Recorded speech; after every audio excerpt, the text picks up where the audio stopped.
kali ya, supaya tahu ini siapa yang ngomong gitu.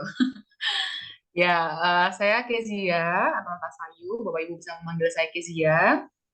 Saya kader pendeta yang akan melakukan praktek jemaat pertama di sini selama 4 bulan ke depan. Nah, hari ini tadi sudah disebut sama Pak Jarwo bahwa saya menggantikan Kak Vera karena Kak Vera sedang tidak enak badan. Dan, kita juga akan mendoakannya nanti bersama rekan-rekan yang lain. Nah, eh, karena saya juga belum pernah mengikuti Patibulum, jadi saya sangat terbuka ketika nanti Bapak Ibu ingin memberikan masukan dan beberapa hal yang mau dikritisi.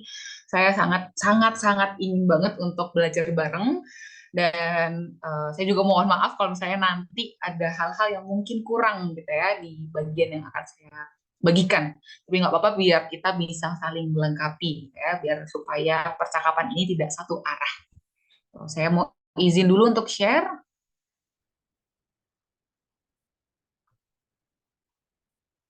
Belum muncul ya? Belum, belum. Bentar, kayaknya lagi. Wah, sama sekali. Hmm.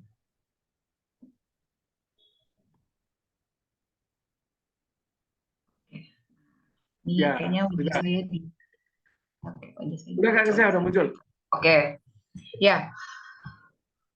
Bapak Ibu, kita akan membaca secara bersama-sama, mungkin supaya lebih tidak mengganggu proses mendengar karena kita sedang online. Saya akan membacakan untuk kita semua.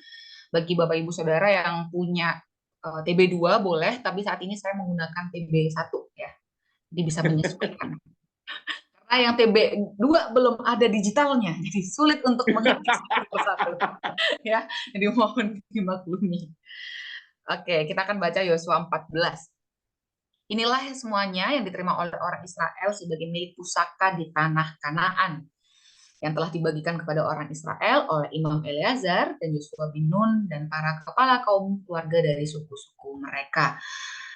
Dengan mengundi milik usaha itu, seperti yang diberitakan Tuhan dengan perantara Musa mengenai suku-suku yang 9,5 itu. Sebab kepada suku-suku yang 2,5 lagi telah diberikan Musa milik pusaka di seberang sungai Yordan, tetapi kepada orang Lewi tidak diberikannya milik pusaka di tengah-tengah mereka. Sebab Bani Yusuf merupakan dua suku, Manasye dan Efraim. Maka kepada orang Lewi tidak diberikannya bagian negeri itu selain dari kota-kota untuk didiami dengan tanah pengembalaannya untuk ternak dan hewan mereka. Seperti yang diperintahkan Tuhan kepada Musa, demikianlah diperbuat oleh orang Israel dan dibagi-bagi mereka lah negeri itu. Bani Yehuda datang menghadap Yosua di Gilgal. Pada waktu itu berkatalah Kaleb bin Yefune, orang Kenas itu kepadanya. Engkau tahu firman yang diucapkan Tuhan kepada Musa, abdi Allah itu, tentang aku dan tentang engkau di Kades Barnea. Aku berumur 40 tahun ketika aku disuruh Musa, hamba Tuhan itu dari Kades Barnea untuk mengintai negeri ini. Dan aku pulang membawa kabar kepadanya yang sejujur-sejurnya. Sedang saudara-saudaraku yang bersama-sama pergi ke sana dengan aku membuat tawar hati bangsa itu. Aku tetap mengikut Tuhan Allahku dengan sepenuh hati pada waktu itu. Musa bersumpah, katanya sesungguhnya tanah yang diinjak oleh kakimu itu akan menjadi milik pusakamu dan anak-anakmu sampai selama-lamanya. Sebab engkau tetap mengikut Tuhan Allahku dengan sepenuh hati. Jadi sekarang, sesungguhnya Tuhan telah memelihara hidupku seperti yang dijanjikannya. Kini sudah 45 tahun lamanya sejak diucapkan Tuhan firman itu kepada Musa. Dan selama itu orang Israel mengembara di padang gurun. Jadi sekarang telah berumur 85 tahun aku hari ini. Pada waktu ini aku masih sama kuat seperti pada waktu aku disuruh Musa. Seperti kekuatanku pada waktu itu, demikianlah kekuatanku sekarang untuk berperang dan untuk keluar masuk. Oleh sebab itu, berikanlah kepadaku pegunungan yang dijanjikan Tuhan pada waktu itu. Sebab engkau sendiri mendengar pada waktu itu bahwa di sana ada orang enak dan kota-kota yang besar dan berkubu. Mungkin Tuhan menyertai aku sehingga aku menghalau mereka seperti yang difirmankan Tuhan. Lalu Yosua memberkati Kaleb bin Yefuna dan diberikannya lah Hebron kepadanya menjadi milik pusakanya. Itulah sebabnya Hebron menjadi milik pusaka Kaleb bin Yefune orang Kenas itu sampai sekarang ini. karena ia tetap mengikut Tuhan Allah Israel dengan sepenuh hati. Nama Hebron dahulu ialah Kiryat Arba. Arba ialah orang yang paling besar di antara orang Enak, dan amanlah negeri itu berhenti berperang. Demikianlah pembacaan kita.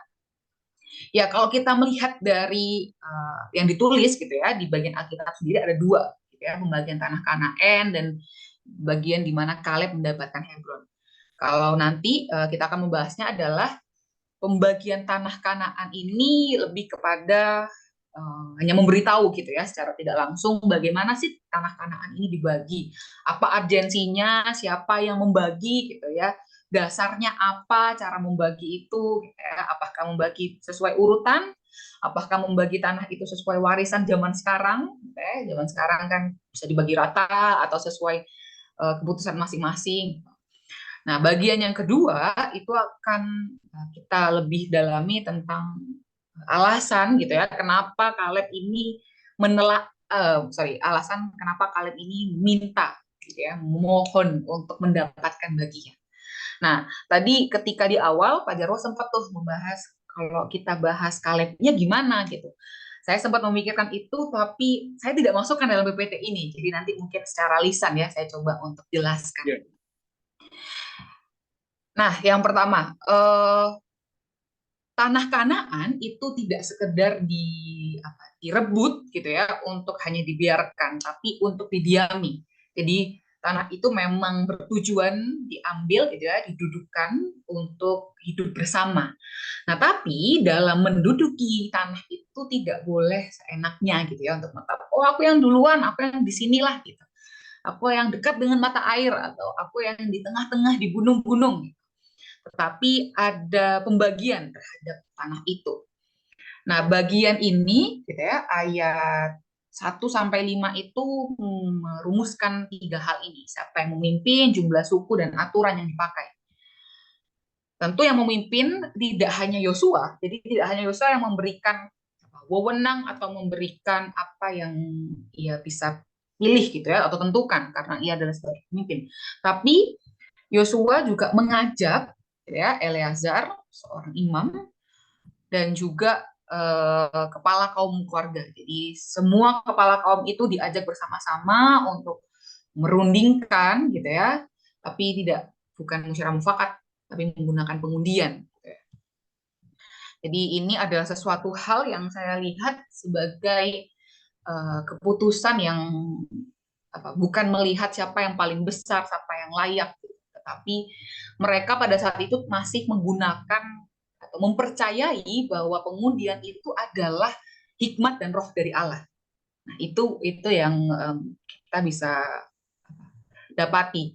Jadi mereka bukan hanya membagi untuk kepentingan, tetapi yang penting adalah bahwa pengundian itu bersama orang-orang ini itu ya pengundian bersama Allah, ada bersama Allah. Dan suku yang dibagi, nah ini saya sempat mencoba mencatat suku-sukunya, semoga kita bisa melihat dengan seksama. Bahwa jadi 9 itu adalah Simeon, Yehuda, dan Naftali, Aser, Asakar, Zebulon, Benyamin. Ya. Ini sebenarnya ada 8 hitungnya, dan 9 ini setengah Efraim sendiri gitu ya. Karena keturunan Yusuf dibagi 2. Ini adalah suku-suku yang dibagi pada saat itu. Sementara Ruben, Gad, dan Manasye itu sudah mendapatkan di bacaan sebelumnya. Jadi mereka sudah mendapatkan sendiri di bagian timur Sungai Yordan. Nah, suku-suku inilah yang akan dibahas tidak hanya di 14, tetapi sampai, kalau saya tidak salah, sampai pasal 22. Jadi 14-22 itu hanya membahas pembagian tanah. Gitu ya, ini mendapatkan ini dan sebagainya. Gitu. Nah, yang menarik adalah alasan mengapa suku Lewi tidak mendapatkan. Jadi suku Lewi ini tidak mendapatkan karena ia sudah punya, kalau saya bilang ya, itu sebagai privilege. Jadi kalau suku-suku yang lain ini mendapatkan tanah, maka suku Lewi ini mendapatkan hal yang lain, yaitu adalah kedudukan mereka yang lebih, kita bisa bilang lebih tinggi gitu ya, daripada suku-suku yang lain. Mereka disebut sebagai kaum-kaum yang bisa menjadi imam dan sebagainya gitu kan. Jadi mereka memiliki keuntungan di situ sehingga mereka tidak mendapati tanah sendiri, misalnya tanah suku Lewi, tetapi mereka tetap bisa hidup di sekitar situ, gitu ya. Mereka tetap bisa hidup di kota-kota, gitu ya, dan sebagainya. Hanya mereka tidak mendapatkan pembagian yang seperti rekan-rekan yang lain, suku-suku yang lain, karena mereka Allah sudah memberikan privilege yang lain, ya, pada Suku suku Lewi Lewi. tinggal di semua tanah ini kan. Kenapa, Kak? Suku Lewi tinggal di semua tanah yang dibagikan ini sebagai pemimpin ibadat gitu-gitu kan. Iya, betul, betul. Makanya suku Lewi tidak mendapatkan kayak Ya. kota sendiri gitu, karena mereka yang memimpin, mereka yang punya tadi yang saya sebut sebagai privilege gitu ya. Kak Kesia, Sebuah kalau 12 ini adalah soal tanah yang dibagi, maka mestinya nulisnya nggak begini. Nomor hmm. 3 itu harusnya nggak Lewi, tapi Manasye gitu. Jadi Iya, terlalu iya, jelas iya, kan. iya. Makanya Betul, betul. disebut 9,5 suku itu tanpa Lewi sebetulnya kan. Iya, iya. Bagian ini saya ingin menunjukkan bahwa 12 nih, tapi 12 suku ada dua yang Israel. dibagi, terus ada satu yang nggak mendapatkan, gitu. Jadi, Ya. supaya kita bisa melihat siapa sih yang nggak dapat, terus siapa sih yang sukunya dibagi dua. Nah, gitu. Dan yang saya garis miring dan saya tebalkan itu adalah yang sudah mendapatkan di sebelumnya. Ya. Itu pembagian-pembagian sukunya. Nah, eh, kita akan melanjutkan di bagian, oh ya, saya lupa untuk menambahkan. Jadi pengundian itu eh, mereka menggunakan bukan kayak undian ini ya Bapak Ibu, bukan kayak undian arisan gitu ya, ngocok terus siapa yang keluar gitu. Tapi ada yang disebut mereka sebutnya tuh apa? Sebuah upacara ibadah gitu ya, yang hikmat, dan kemudian mereka di dalamnya itu memohon kepada Allah bahwa ya Allah, kami memohon misalnya membagikan tanah ini untuk si ini gitu. Lalu dari situ mereka percaya bahwa yang memimpin ibadat itu dan termasuk Yosua dan Imam Eleazar memiliki hikmat dari Allah sehingga apa yang diputuskan saat itu kemudian ditawarkan untuk disetujui bersama. Jadi orang Israel dalam upacara itu berserah kepada Allah dan bergantung kepada Allah untuk mendapatkan bagiannya. Nah, itu yang menggunakan. Jadi diundinya bukan kayak arisan, kocok gitu ya, siapa yang dapatkan, atau pakai spin wheel kalau zaman sekarang, tetapi mereka beribadah. Nah, lalu yang kedua adalah ini, bagian di mana Kaleb memohon. Nah, kalau Bapak Ibu tahu Gilgal, gitu ya, ini saya sedikit mengutip. Gilgal. Ya, Gilgal. Gilgal itu, ini coba saya bagi ya, karena gambarnya tadi saya baru nemu nih yang cukup bagus dan jelas. Tadi saya nyari-nyari kok nggak terlalu HD gitu ya, kalau orang ngomongnya tuh jadi agak pecah. Ini saya mau menunjukkan Gilgal itu sebelah mana. Mana zoomnya? Ya, sebentar. Ini Gilgal itu sebelah, sudah terlihat belum ya? Belum ya? Belum, belum.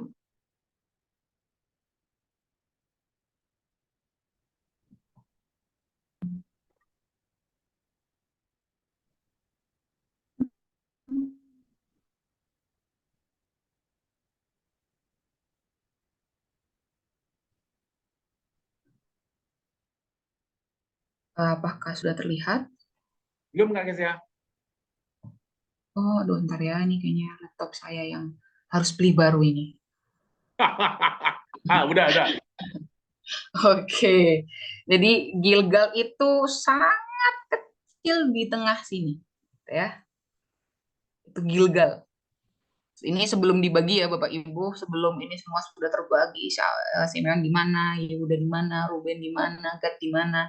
Mereka memutuskan sambil beribadah itu di Gilgal sebelah sini.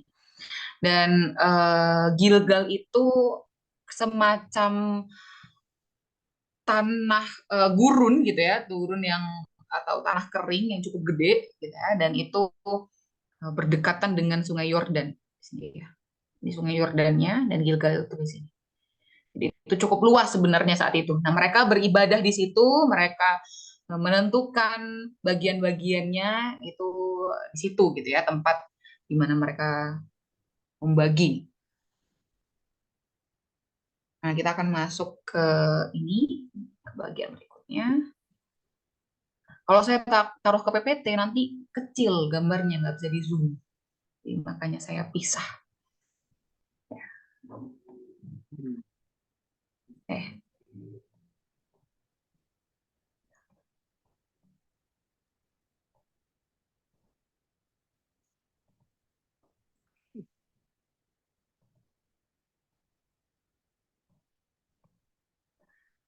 Nah, catatannya adalah ketika mereka sedang menentukan di Gilgal itu, kemudian sebelum pembagian, gitu ya, Kaleb ini kemudian meminta atau kita bisa sebut mendapatkan hal khusus, yaitu Kaleb memohon, di permohonan Kaleb.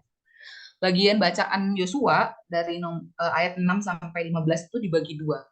Jadi permohonan Kaleb dan kemudian nanti Yosua menjawab. Nah, permohonan Kaleb ini didasari dengan apa yang disebut sebagai firman Tuhan. Jadi kalau kita bilang adalah sebuah janji, kalau zaman sekarang ya menyederhanakan, bahwa melalui Musa, gitu, Kaleb mendapatkan janji kalau ia akan mendapatkan tanah sebelum pengundian.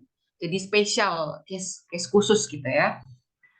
Bahwa kalau kita lihat di Bilangan 14 ayat 30, semuanya itu akan diberikan gitu ya, kecuali Kaleb sama Yosua karena mereka mendapatkan sendiri bagian itu. Dan kemudian menariknya yang saya terpukau dengan bagian ini adalah ketika Kaleb ini meminta, dia meminta dengan sopan gitu ya, dan ada unsur kesetiaan di dalamnya. Dia meminta sangat sopan. Kalau misalnya nih saya jadi Kaleb, saya membayangkan ya, saya jadi Kaleb dan saya kemudian semaunya sendiri, itu saya akan bilang, Yosua, saya ini udah tua loh. Itu Kaleb tuh lebih tua Bapak Ibu. Dia lebih tua di antara yang lain, termasuk daripada Yosua. Jadi kalau saya ini jadi kayak Kaleb gitu ya, saya akan mungkin meminta, Yosua, tolong dong, saya ini udah berpuluh-puluh tahun gitu ya, udah berpuluh-puluh tahun kerja sama Musa dan sekarang kerja sama kamu dapat Kanaan, bolehlah saya dibagi gitu kan. Ada unsur yang demikian. Bahkan orang bisa banget untuk melakukan demikian, ya, meminta bagiannya karena merasa sudah bekerja cukup banyak, ya, atau bekerja yang paling keras. Tetapi Kaleb ini malah membuka permohonannya dengan memberikan kesaksian bahwa dia pernah bekerja bersama Allah. Itu yang menarik bagi saya. Dia memberikan kesaksian bahwa dia waktu itu umur 40 tahun, terus dia mengintai di tengah teman-temannya, saudara-saudaranya yang apa, kecut Menawarkan hati, hati. iya, yang takut gitu ya, tawar hati, Alkitab disebutkan, tetapi dia tetap bilang, enggak, kita bisa kok, kita bisa untuk ke sana gitu. Kalau Bapak Ibu baca di Bilangan 13, 14, 15, kalau saya nggak salah ya, itu ada tuh bagian ketika teman-temannya, gitu, saudara-saudara yang lain tuh takut, kayak, aduh nggak mau lah, nggak mau ke sana lah, orangnya gede-gede, ini susah gitu ya, sulit, benar bahwa Kanaan itu berlimpah kekayaan, tapi sulit masuknya dan sebagainya. Tetapi Kaleb itu dan Yosua merasa bahwa enggak, kita bisa ke sana gitu. Kita punya kekuatan gitu. Allah pasti akan menolong kita. Nah, Kaleb memohon itu dengan memberikan kesaksian bahwa pekerjaan bersama Allah itu selalu memberikan yang terbaik. Dan kemudian di bagian selanjutnya dia mengingatkan bahwa dulu pernah nih Musa menjanjikan, ya, Allah menjanjikan melalui Musa bahwa aku akan mendapatkan milik pusaka gitu ya, tanah Kanaan ini disebut sebagai milik pusaka, dan aku mendapatkan itu dari Tuhan. Dan di tengah kesaksian itu Kaleb menunjukkan penderitaannya sebenarnya.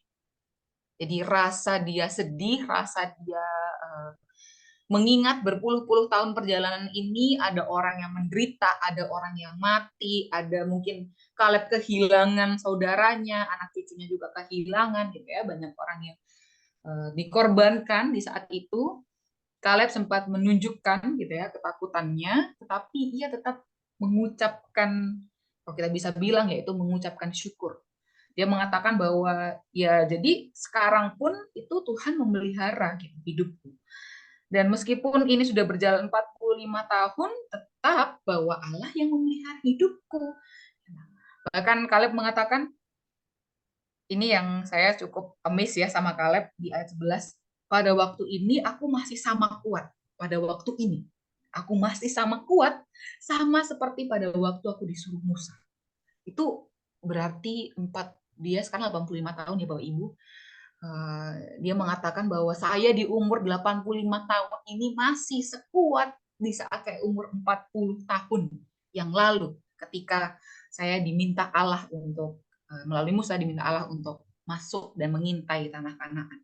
Dan sekarang pun saya cukup kuat untuk melanjutkan perjalanan.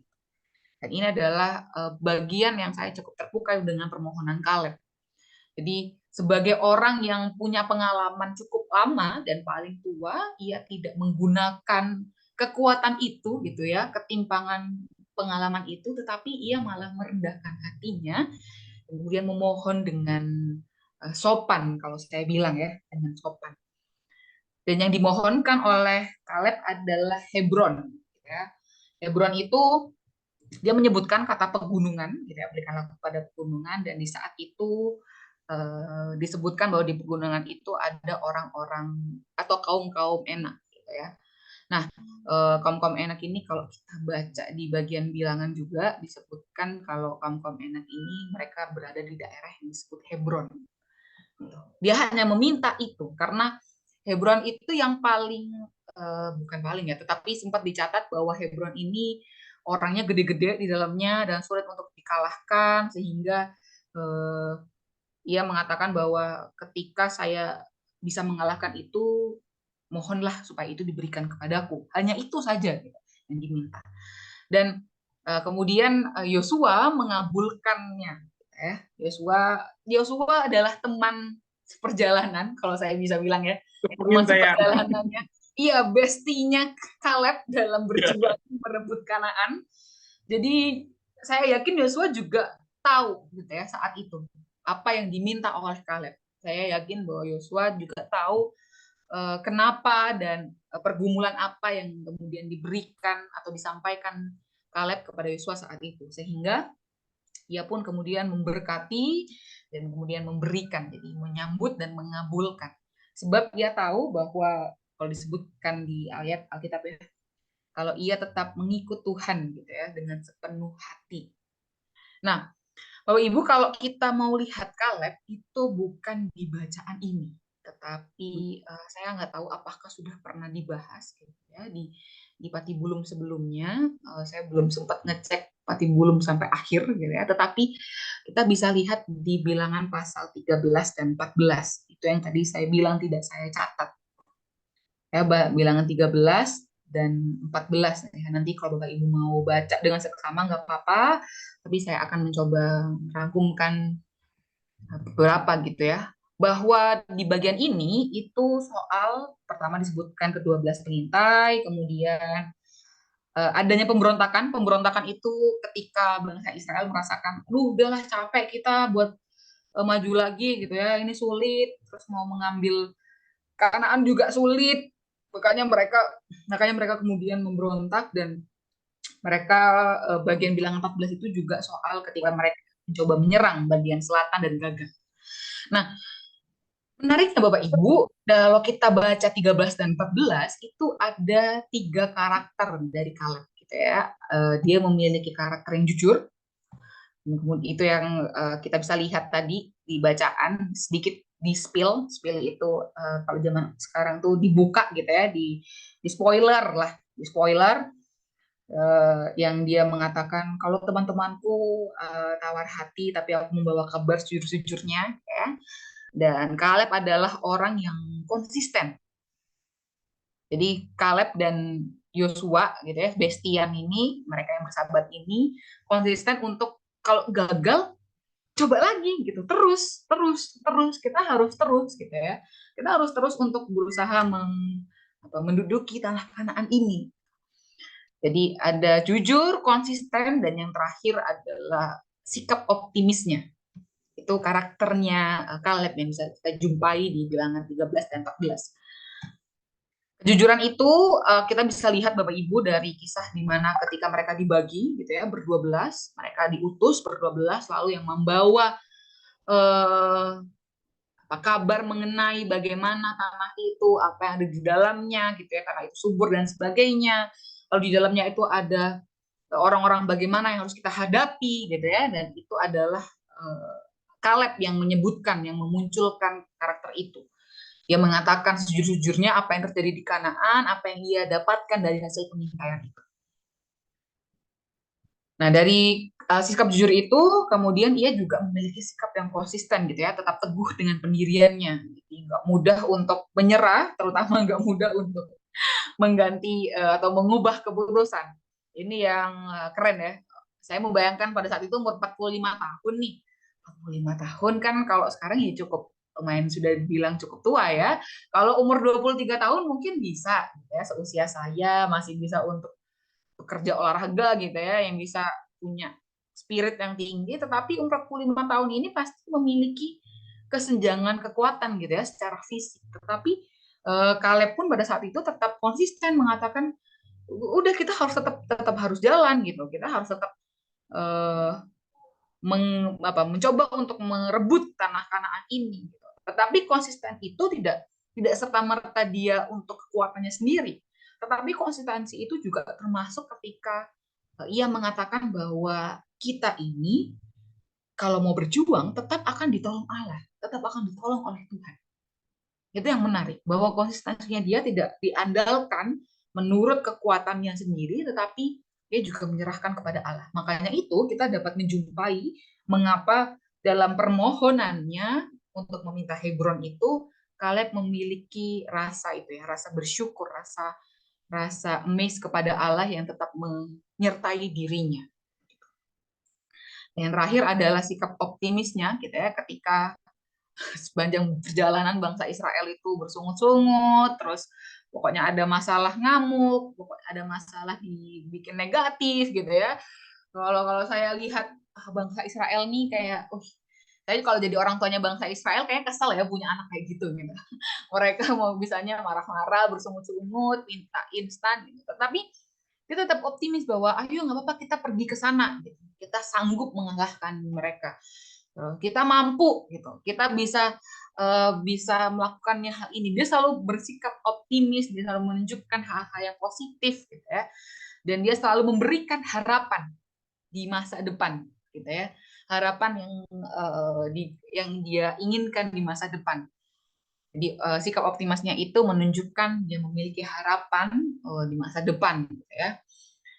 Dan daripada kita bagi Kaleb, daripada kita kemudian hanya bersungut-sungut dan merespon segala sesuatu dengan negatif, maka baiklah kita untuk beroptimis dan memberikan harapan gitu ya, menunjukkan atau mengharapkan hal-hal yang baik.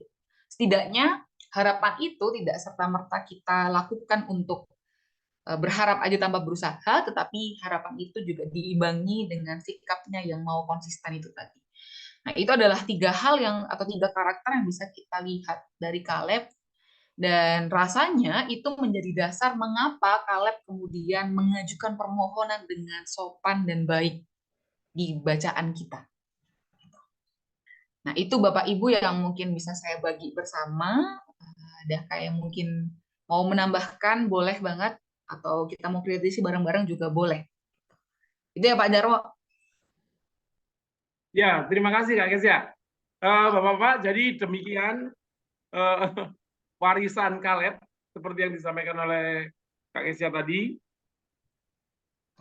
Bahannya memang menurut saya sangat terbatas tentang data, sangat membosankan tentang batas. Tapi Kak Kesia mencoba untuk kreatif mengolahnya sehingga cukup menjadi informasi yang menambah gitu ya, menambah wawasan kita. Namun kalau Bapak Ibu tetap berkenan untuk memperdalam, mari disediakan waktu untuk tanya jawab. Silakan.